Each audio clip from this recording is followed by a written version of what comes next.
Hoje eu vou falar do plantio de cake ou muda. Cake muda é essa muda que nasce no bulbo, né? No meio do bulbo do dendrobium. Tá vendo aqui embaixo também, ó. Esse é o dendrobium que deu flor, porque estava no sol, e esse é o que deu cake, porque estava na sombra. Então hoje é o dia que eu vou ensinar a plantar isso em vaso.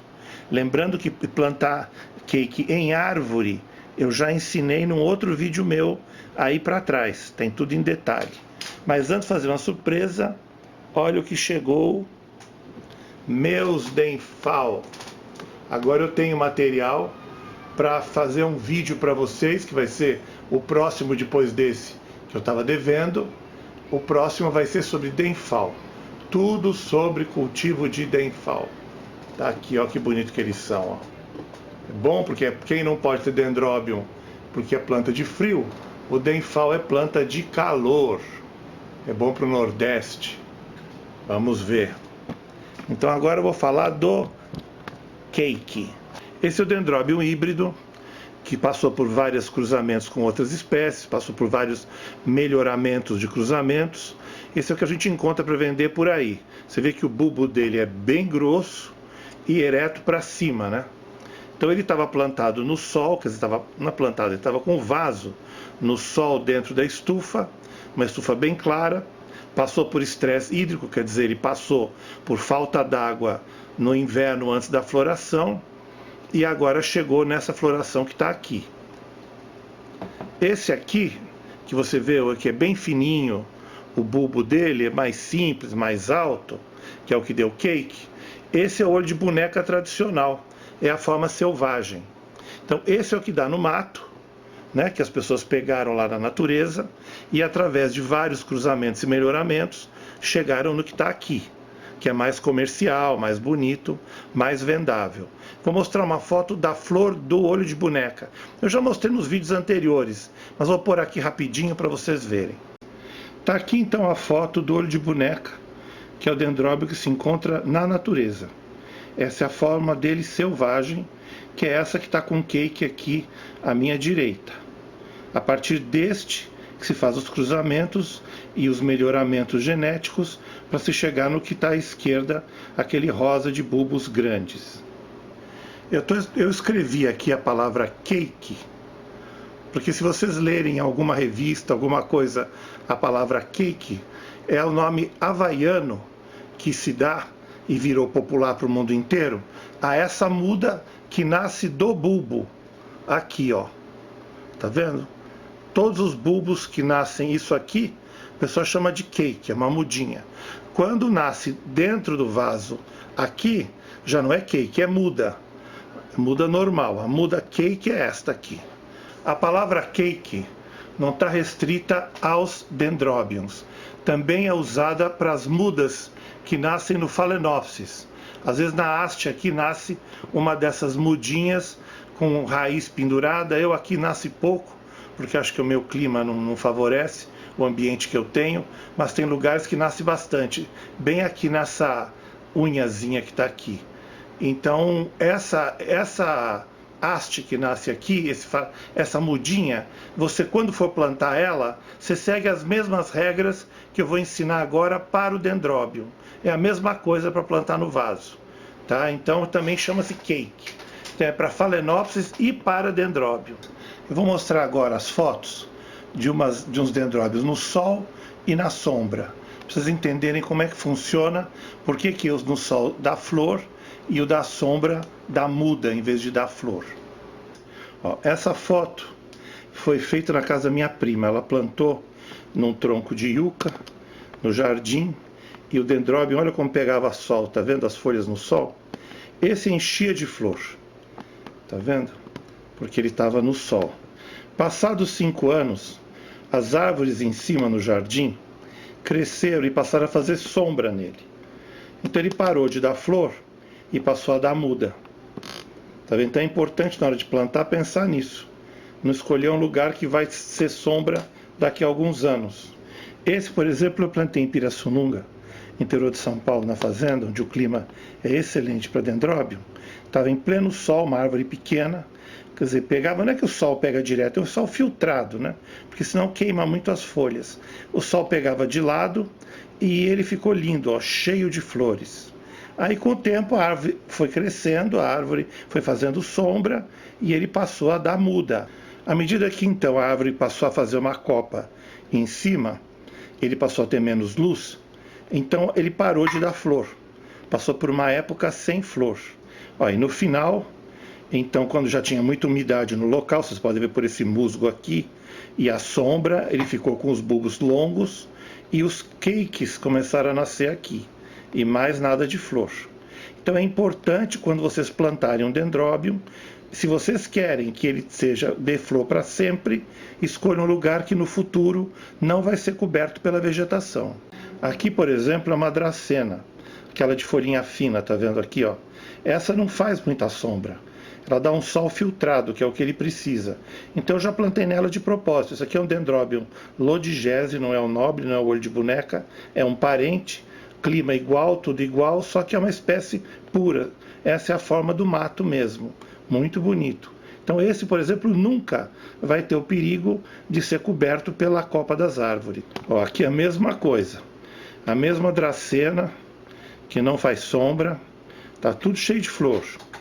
Mais uma dracena, que vai sempre dar flor. Eu aconselho vocês, no entanto, a terem a maioria dos seus dendróbios, claro, no sol. No lugar claro, né? No sol direto não, lugar sol filtrado bem claro, para poder ter flor, mas deixa um ou dois num lugar de sombra úmido, porque aí vocês vão ter muda. Com isso aqui vocês vão espalhar ou nas árvores ou nos vasos. Então um ou dois, põe no lugar de sombra para você um dia poder espalhar no teu quintal inteiro as mudas de dendróbio. Eu até agora mostrei o dendróbio na árvore, né? Como é que faz para ficar no sol ou na sombra. No orquidário é a mesma coisa. Você tem aqui um orquidário, por exemplo, padrão. Se você quer ter dendróbio para dar flor, você pendura aqui em cima no alto, tá vendo?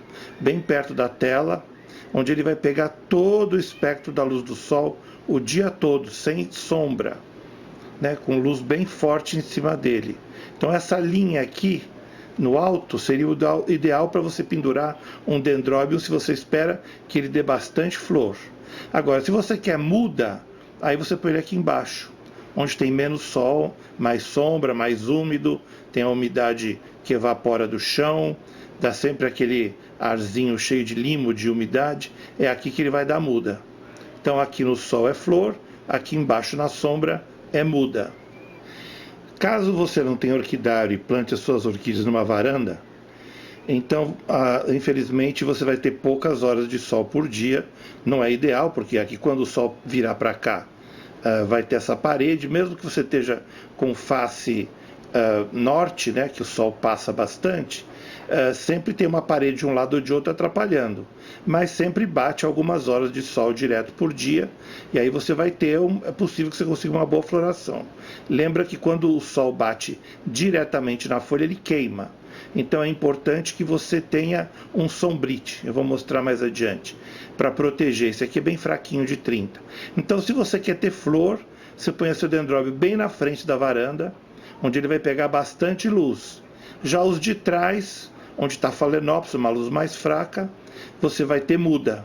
Se bem que eu poria o dendróbio na metade, porque a Phalaenopsis quer menos luz ainda que dendróbio de muda. Então eu poria uma mesinha aqui para muda, aqui para Phalaenopsis, que é bem pouca luz, é só uma luzinha que vem, e aqui na frente para dendróbio que você quer flor.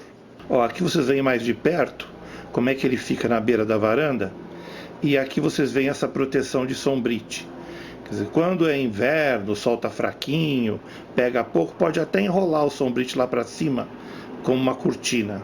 Aí se ele pegar muito poucas horas de sol, até aguenta um pouco de sol direto, mas um sombrite sempre é uma garantia de não ter queimadura na folha.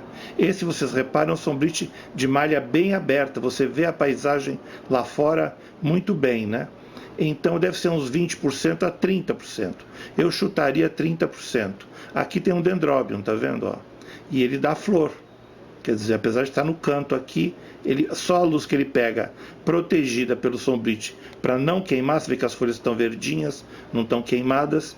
Então é o ideal, se tem uma varanda, ponha tudo na beirada, porque o dendróbio precisa de muita luz para poder dar flor. Eu vou tentar explicar por que quando ela está no sol ela dá flor e por que quando ela está na sombra ela dá muda, ela dá cake. Para isso eu vou ter que usar uma certa analogia com o pensamento humano. Tipo, ela pensa que, ela acha que, isso está errado. Eu estou falando assim para facilitar o raciocínio. Na verdade, são milhares de anos de evolução que chegaram a fazer a planta agir dessa maneira. Mas dizendo que ela pensa que, ela acha que, fica mais fácil para a gente entender o processo. Então eu vou seguir por aí, mas por favor não briguem comigo. Quando o dendróbio está num lugar bem iluminado, ao mesmo tempo é um lugar mais seco. Menos água, menos umidade no ar, porque tem muita luz, tem que ter pouca folha em cima, né, para segurar a umidade.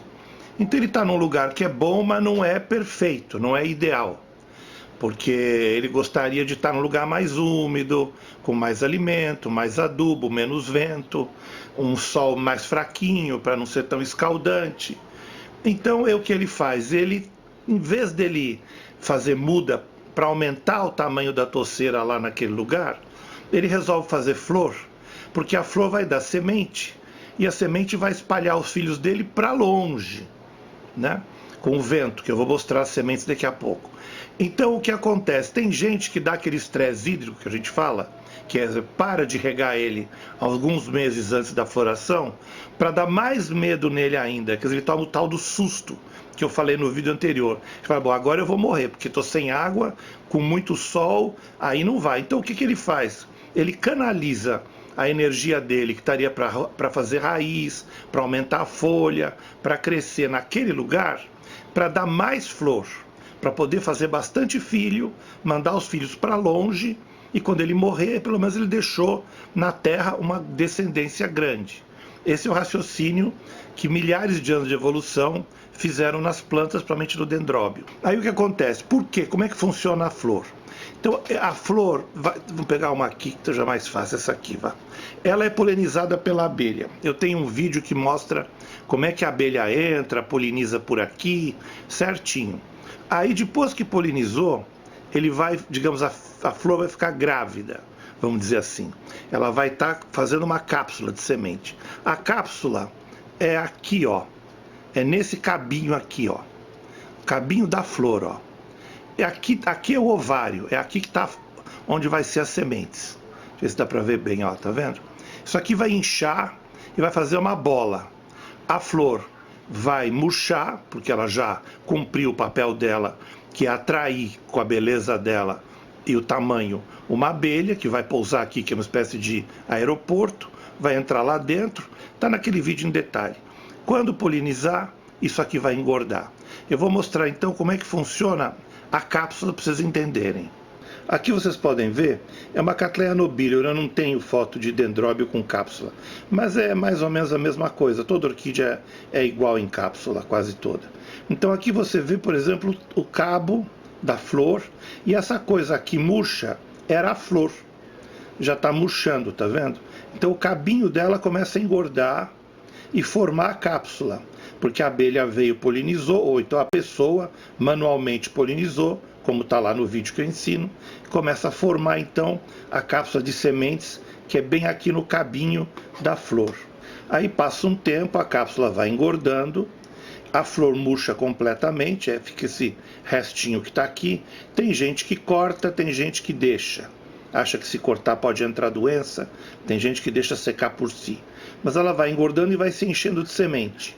Aí tem um determinado prazo, cada orquídea tem o seu, vou ver o do dendróbio, que ela começa a ficar meio afundada aqui no meio, parecendo uma carambola, aquela fruta. Quando ela está ficando mais fundo aqui no meio, então fica a parte alta e uma parte funda. Parte alta, igual a carambola mesmo. É que está na hora dela abrir. Começa a amarelar, aí ela racha lá dentro, na parte interna. Aqui fora não, é lá dentro, onde afundou. E a semente sai voando com o vento e se espalha. E como a semente é muito leve, se está no mato, vai muito longe. Se está numa ribanceira, ela atravessa um vale para o outro lado. Se está numa árvore alta, ela vai na floresta bem longe. Essa é a estratégia da planta. É isso, ir para longe do lugar onde ela está e pôr os filhos dela o mais longe possível e espalhar a maior quantidade de filhos na natureza. Depois de 150 a 180 dias, no caso do Dendrobium nobile, a cápsula vai estar madura e as sementes vão estar prontas para serem levadas pelo vento. Cada orquídea tem o seu prazo de maturação e embaixo do meu vídeo eu tenho a tabela onde tem todas as maturações das cápsulas das orquídeas, por espécie. E dentro de um dos vídeos, não lembro qual, uma também que fala da parte de polinização, tem uma parte com música, onde vai rodando as datas de polinização das orquídeas, de maturação das cápsulas. Aqui, vocês podem ver, ela é quase uma coisa minúscula, é muito menor que um arroz, é uma poeira mesmo. E além dela ser pequena, ela é leve. Então o vento leva isso muito longe. E são milhares e milhares por cápsula. E geralmente quando a abelha vem, ela poliniza várias flores. Então a planta fica com várias dessas cápsulas. Então quando bate o vento, leva isso para a região que você nem imagina. Começa a aparecer essa orquídea onde você não imaginava que teria. Bom, o Dendrobium que deu muda, que está no lugar mais fresquinho, que recebe água toda semana ou mais, que recebe adubo, que não passa por estresse hídrico, ele está numa boa, vamos dizer assim. Está num lugar bom, um lugar sossegado, que ele vê que lá ele vai progredir, que não tem perigo dele queimar no sol, nem sofrer estresse hídrico, nem sofrer nada. Então ele fala, bom, é aqui que eu vou ficar. Então, em vez dele se preocupar em encher de flor para mandar os filhos dele para longe, ele vai fazer muda, porque ele vai se fixar no lugar. Então o que acontece? Essas mudas que vocês estão vendo aqui é o aumento da touceira. Então esse bulbo, com o tempo, ele pega peso e acaba caindo. E gruda no tronco onde ele está. Se faz de conta que aqui é o tronco onde ele está, ele cai e a muda acaba enraizando. Ou pega, por exemplo, tem um galho aqui do lado, ela encosta e começa a enraizar. Então quando ela enraiza aqui, ela vai parando de chupar a energia que vem por aqui e vai começar a se alimentar das raízes que estão grudadas no tronco. É um processo demorado até ela ficar independente. Mas com isso a touceira vai aumentando de tamanho cada vez mais, porque vai como se fossem novos braços que vão pegando na rocha ou na madeira e vão aumentando de diâmetro, porque ela investe em ficar onde está, ao invés de mandar tudo para outro lugar. Bom, para plantar ela em árvore, eu já expliquei como é num outro vídeo anterior. Quer dizer, você corta aqui embaixo, tira esse bulbo inteiro e leva ele junto com isso para a árvore. Amarra na árvore, está lá explicado como. Então ele vai se alimentar do que está dentro desse bulbo até essas raízes grudarem na madeira e começarem a trabalhar chupando nutrientes para a muda que está aqui em cima. Se você cortar agora, ela não vai ter nutriente e a chance de morrer é muito grande. Então é bom levar o bulbo junto com ela, porque esse bulbo é uma espécie de cordão umbilical de um bebê. Ele está passando comida para esse aqui. A raiz ela está grande, mas está no ar.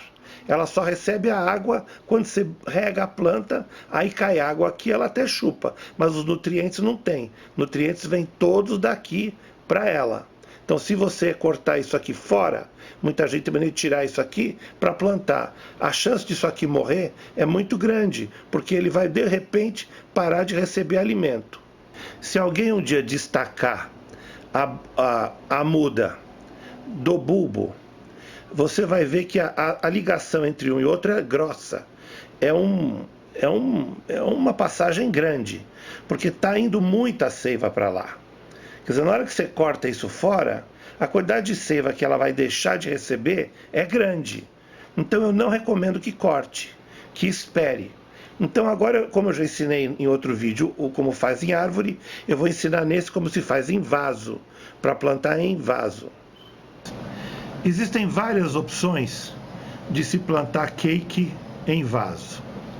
Eu selecionei 3 aqui para vocês optarem de acordo com o que vocês têm na sua casa, com a sua necessidade. Então, qual é a primeira solução? Vou dar as 3 em resumo, depois eu mostro uma por uma.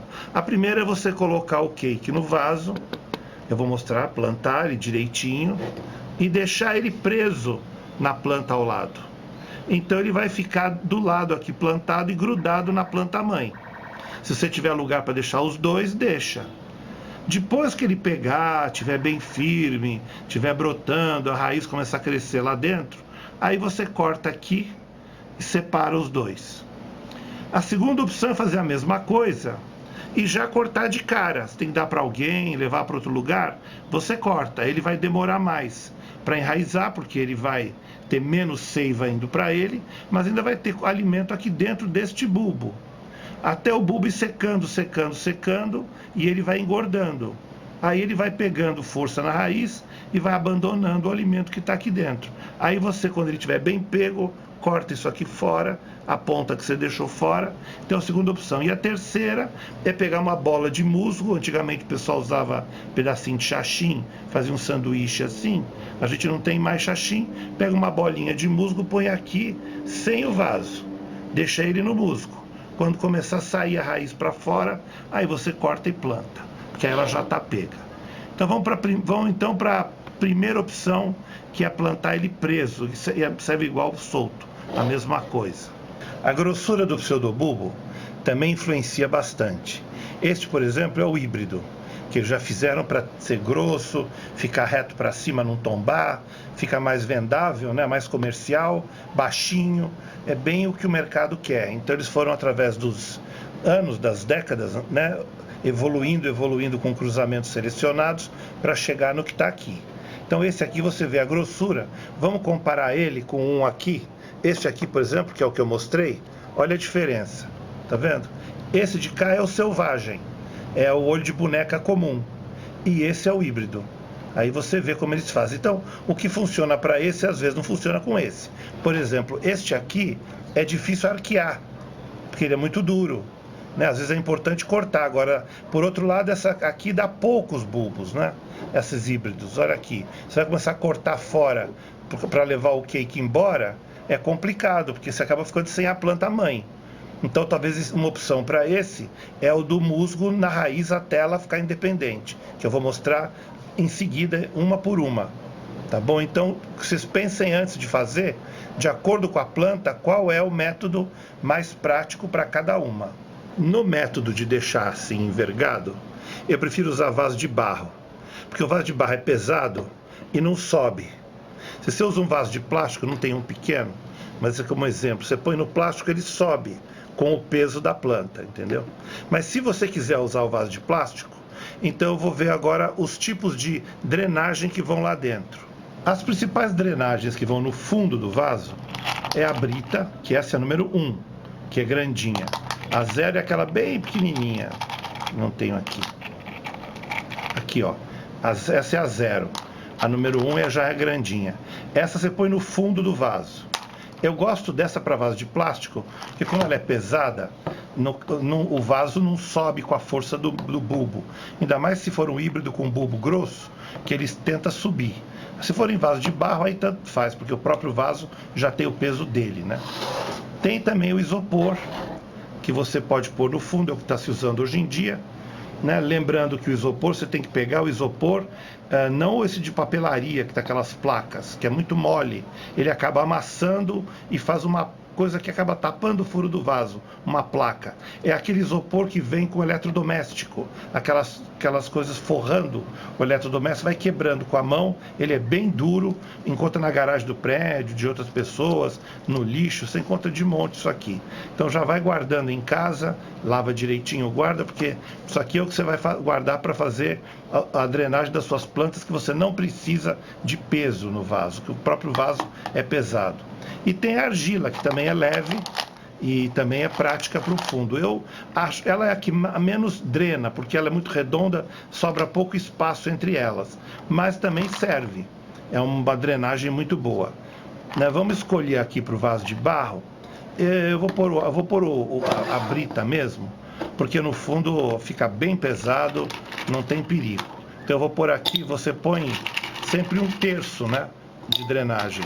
Mas aqui, como o vaso é baixinho, não precisa pôr 1/3, põe um pouco menos, né? Seria até aqui, é muito. Vamos pôr até aqui mais ou menos, ó. Tá vendo? Aqui tá a drenagem, vou pôr mais um pouquinho. Ó, tá vendo? Brita 1, isso tá demais. Aqui. O substrato para dendróbio tem que ser uma mistura bem drenada. Quer dizer, molha aqui, escorre tudo para baixo na hora. Não segura água aqui dentro. Eu tenho aqui um exemplo, digamos, de uma mistura boa. Deixa eu ver se eu consigo, em foco, mostrar. Olha, aqui vocês podem ver um pouco de casca de pinos curtida. Tá aqui, um outro pedacinho, ó. Aqui é carvão quebrado bem pequenininho. Casca de macadâmia, que está na moda agora e é excelente, é um coquinho. Tá vendo aqui esse coco? Esse é o macadâmia, é o maior.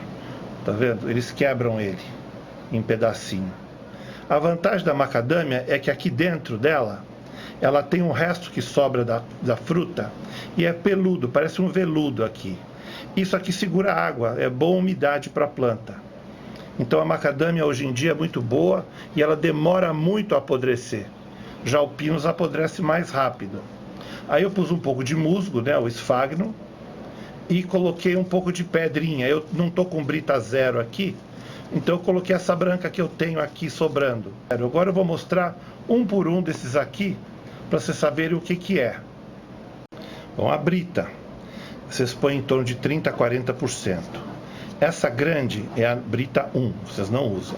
Usa a pequenininha, que é a 0, tá aqui, tá vendo? Usa pedacinhos bem pequenininhos e mistura no substrato. Eu estou usando provisoriamente a branca, que é mais ou menos a mesma coisa. Essa não é calcária, não afeta a água, ela só faz o efeito da outra. Então, como eu tenho aqui da branca, eu estou usando. A macadâmia é isso aqui, ó, a casca, tá vendo? Casca da macadâmia, é o coco quebrado. Essa parte branca que vocês estão vendo aqui é o pelinho que eu falei que segura a umidade. Então ela é muito boa. Isso você encontra em orquidários, você não encontra assim fácil em qualquer loja. Mas se for numa exposição no orquidário, não esqueça de comprar e leva para casa e guarda, porque é muito prático. E no meio tem um pouco de casca de pinos, tá vendo? Curtida, para tirar o tanino que vem com ela. Um grande erro que as pessoas fazem é comprar casca de pinos em qualquer lugar, aí vai numa loja de jardinagem e compra esta aqui, ó. Esta aqui é aquela grande, que é usada para enfeitar jardim. Quando você faz um jardim, fica aquele monte de terra, você não quer pôr grama, quer pôr uma coisa escura, põe isso aqui. Então essa aqui é enfeite, não é para plantar orquídea. O que acontece? Isso aqui não foi curtido, está cheio de tanino, cheio de coisa que faz mal para a raiz. Quando a raiz gruda nele, ela queima a ponta da raiz. Então evita o pinus que não foi curtido. Compra um tamanho pequeno que já é usado para orquídea. Esse é um exemplo de casca de pinos usada no paisagismo para esconder a terra. Essa que vende em qualquer lugar, e as pessoas vão lá e pedem casca de pinos, recebe uma dessa e acaba errando, porque isso vai queimar suas raízes. Essa já é difícil se enganar porque ela é grande, tá vendo? Então essa não dá nem para plantar. Agora comprar e quebrar tem gente que faz também, não adianta. Mais um exemplo da casca de pinos no paisagismo. E aí tem os musgos. Vamos mostrar os dois, né? Eu gosto do musgo do Chile. Para mim é de longe o melhor, porque ele tem essa fibra longa. Então ela enrola bem dentro do substrato, não apodrece, dura 5 anos, é uma maravilha. Se você não tiver, para misturar, pode ser o brasileiro mesmo, mas o vermelho, tá vendo que ele é avermelhado? Tem um que é todo branco, eu vou mostrar. O branco não serve, o branco é só para enfeitar também. Quando você tem um vaso, o pessoal compra aqueles vasos dentro de um aquário de vidro, com musgo em cima, aí usa o branco. Estão aqui os 3 tipos de musgo que existem no mercado. O do Chile, que você compra na Paraflor, endereço abaixo do vídeo. No Mostrar Mais, clica lá, abre, você encontra o site, é o do Chile. Não esquece de falar que viu no meu canal para conseguir desconto. Esse aqui é o musgo vermelho, que é muito bom para mistura também, para pôr no substrato. Não é bom para fazer aquela bola que eu vou ensinar depois em volta da raiz, porque ele fica duro, resseca, aí teria que ser o do Chile mesmo. Mas quebra o galho. E o branco que não serve para nada, só para enfeite. Aí eu vou tentar aproximar, olha a diferença, o vermelho, ele é avermelhado, ele tem umas estrias vermelhas. Esse você pode usar para orquídea. Esse aqui não, esse aqui logo quebra, fica seco, é melhor você usar para enfeitar. Por último, o carvão, que você compra, né? É difícil vir pequenininho. A gente compra geralmente desse tamanho e quebra. Você quebra ele em pedaços menores, do tamanho daquele que eu mostrei no meu substrato, e lava bem, porque fica saindo uma água preta, que vai sujar tudo por lá. Então lava bastante, até parar de sair água. Agora, quando você lavar, não espreme com a mão, porque quanto mais você machuca ele, mais água preta sai. Então você vai lavando leve, depois de picadinho, né? Até parar de sair água preta, sem machucar, senão continua, opa, os reflexos, continua com água preta o tempo todo. Ó, tá pronto o substrato, lavado, misturado, com as pedrinhas, com tudo, tá na hora de plantar. É assim que ele fica, então, depois que você lavou e umedeceu tudo. Antes de plantar, eu coloquei esse arame aqui, que é para firmar esse bulbo aqui, para evitar que ele fique dançando aqui dentro, porque essas raízes são muito delicadas. Quando começa a sair a pontinha verdinha e ela começa a grudar no substrato, qualquer chacoalhão arrebenta a pontinha e a raiz morre. Aí tem que vir outra raiz lá de cima para poder substituir a anterior. Então, quanto mais firme ficar, melhor. Ó, como esse aqui é curto, ele não passa para cá, então isso aqui eu vou tirar, não precisa. Basta só um do lado de cá. Outra coisa que eu recomendo é não colocar a raiz assim no substrato, sem nada, porque o substrato seca muito rápido e a raiz já está seca no ar, ela nem vai entender o que está acontecendo se ela ficar no substrato seco. Então é bom você colocar um pouquinho de musgo em volta da raiz para dar uma umedecida só aqui, no entorno dela. Então vou amarrá-la primeiro para ficar mais fácil. Pegar aqui, ó, e vou baixar ele e passar o arame. Vocês estão vendo? Ó, eu calcei com um pouquinho de musgo, porque a fricção da borda do vaso no bulbo da planta, no pseudobulbo, pode descascar, tirar a pele e fazer uma infecção entrar de fungo e atacar a planta. Então, põe uma esponjinha, alguma coisa macia, alguma coisa que vocês veem que vai segurar aqui para não estragar o bulbo. Aí corta o excesso. Esse aqui, por exemplo, eu vou tirar fora. Tá vendo? Tá vendo? Ficou assim. Aí dobra a ponta para ninguém se machucar com isso. E agora vamos para a planta. Então você faz uma espécie de um pequeno sanduíche de musgo em volta da raiz, para que ela sinta a umidade nova, né, que ela não tinha antes, e acorde. E aí é fácil, aí é só completar o resto do vaso com o substrato, que já está pronto. Tá aqui, ó. Deixa eu levantar a pontinha aqui para apoiar bem. A base aqui também. Tá aqui. Deixa eu ver se eu subo aqui. Ó, praticamente está pronto o plantio. Eu vou dar uma limpada e já volto. Bom, para finalizar, tem que firmar isso aqui para não ficar bambo. Então eu vou colocar uma varinha, espetar aqui uma varinha para segurar firme, tá vendo? Aí você corta a parte de cima, onde está acima da planta com a tesoura. Não corta muito alto, porque alguém pode querer olhar e fura o olho nisso aqui. Então pega a mesma altura da planta aqui no máximo, tá vendo? Aí você vem com um arame chatinho, firme, bem devagar para não amassar, né, o bulbinho, e prende ele aqui. Eu vou dar uma volta, mas não vou nem apertar. Deixar só firme assim, ó.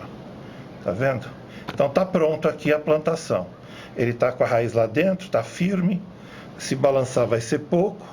E toma cuidado, né, até ela enraizar bem. Quando isso aqui estiver cheio de raiz, começar a sair raiz para fora, e ele engordar e começar a brotar, isso aqui aí você pode cortar. Se não tiver jeito, você tiver que entregar para alguém, levar embora a planta, aí você corta aqui na base. Eu vou cortar para mostrar. Você vem aqui e tira o bulbo, tá vendo? Você tira o bulbo, mas deixa o bulbo com ela, porque esse bulbo aqui vai alimentar ela com o que tem dentro dele, para ela poder sair. E não esquece, de todo corte que você fizer, passa um cicatrizante dos dois lados. Então, por exemplo, aqui eu estou usando, ó, é o genérico do Nebacetin, que é bom, que tem bastante, uma espécie de vaselina que gruda. Deixa eu ver se eu consigo mostrar aqui. Tá vendo? Você vem e passa e cicatriza aqui. E depois vai lá no vaso onde você cortou e faz a mesma coisa. Cortei aqui, cicatrizei. Então tá plantado dos dois jeitos, né? Se você não tiver o genérico do Nebacetin ou o próprio Nebacetin, você... Tá aqui, mais uma vez para vocês verem. Se não tiver o genérico do Nebacetin ou o próprio, vocês usam uma canela em pó. Canela em pó todo mundo tem em casa e é um excelente cicatrizante também. Caso você opte por usar um vaso de plástico, aí você faz os furinhos na lateral, passa o arame, aí coloca o bulbo aqui e aperta como eu ensinei no vaso de barro. Mesma coisa. E sempre tentando pôr alguma coisa aqui para evitar ferir o bulbo. Então essa é a versão vaso de plástico. Vamos falar então agora da terceira e última opção de plantio de cake. Como eu já falei antes, às vezes você tem um cake num pseudobulbo muito grosso, como esse, que não dá para envergar. Também às vezes você tem uma planta como essa, com muito poucos pseudobulbos, tá vendo?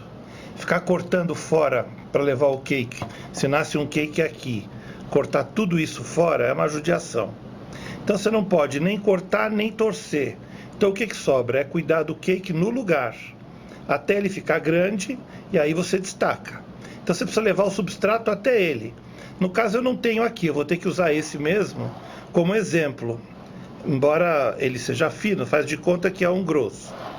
Então olha, nós vamos pôr aqui uma proteção nessas raízes no local, para ela poder enraizar. E quando ela tiver enraizado completamente no substrato que vai ser colocado aqui, aí a gente pode destacar, porque ela já vai estar se alimentando do substrato daqui. Antigamente era fácil, via com um sanduichinho de xaxim, 2 pedacinhos, punha aqui, amarrava, acabou. Hoje não existe mais xaxim. Então eu vou optar por musgo. Mas como o musgo cai, então eu vou colocar uma telinha para a telinha segurar o musgo. Ó, essa é a tela com o musgo dentro. Aí você vem e abraça aqui, puxando as raízes para fora, para o musgo pegar nelas. E evita deixar muito musgo no bulbo, senão ele pode apodrecer com a umidade. É mais as raízes, está aqui, ó. Aí você vem depois com um arame ou com uma barbante, uma fita, e amarra. Eu vou amarrar e já volto. Ó, tá aqui, ó. Eu fiz uma espécie de um sanduíche de raiz com musgo em volta, amarrei meio do meu jeito aí, que não é lá muito caprichado, vocês vão fazer melhor. E importante é que o bulbo, tá vendo? O pseudobulbo, ele não está envolto pelo musgo, então ele não vai apodrecer com a umidade do musgo, ele está só prendendo a raiz. Então quando começar a sair raiz por fora e a raiz tomar todo o substrato, aí você já pode destacar o cake, né, a mudinha fora, e plantar, né? Você planta no vaso, porque ela já vai estar independente, não vai estar dependendo mais de chupar a seiva daqui, porque ela vai estar chupando da raiz dela daqui. Então ela tem de onde comer independente do pai. Bom, para finalizar, a recomendação final é que você borrife e deixe bem ensopado o musgo com um enraizador. Um enraizador de verdade. Bom, né? Você põe os dois lados, pulveriza bem. Se não quiser desperdiçar, você pode mergulhar isso aqui num copo, deixa ele encher, encharcar. Eu estou fazendo assim que é mais fácil para mostrar para vocês. Tá vendo? Então o que vai acontecer? Isso vai ajudar as raízes a se desenvolverem aqui dentro.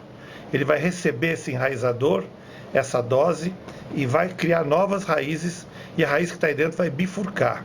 A mesma coisa eu posso fazer e devo fazer no que eu plantei. Tá vendo? Vai aqui, encharca bem de enraizador, até ficar bem cheio. O musgo que eu coloquei em volta da raiz quando eu plantei, ele vai chupar esse enraizador e vai distribuir na raiz. Então agora eu vou falar rapidinho do enraizador, que vocês vão ter dúvida com certeza. Então eu deveria, na verdade, fazer um vídeo só sobre enraizador, né? Eu uso sempre o Super Thrive, que eu já fiz um vídeo só sobre ele.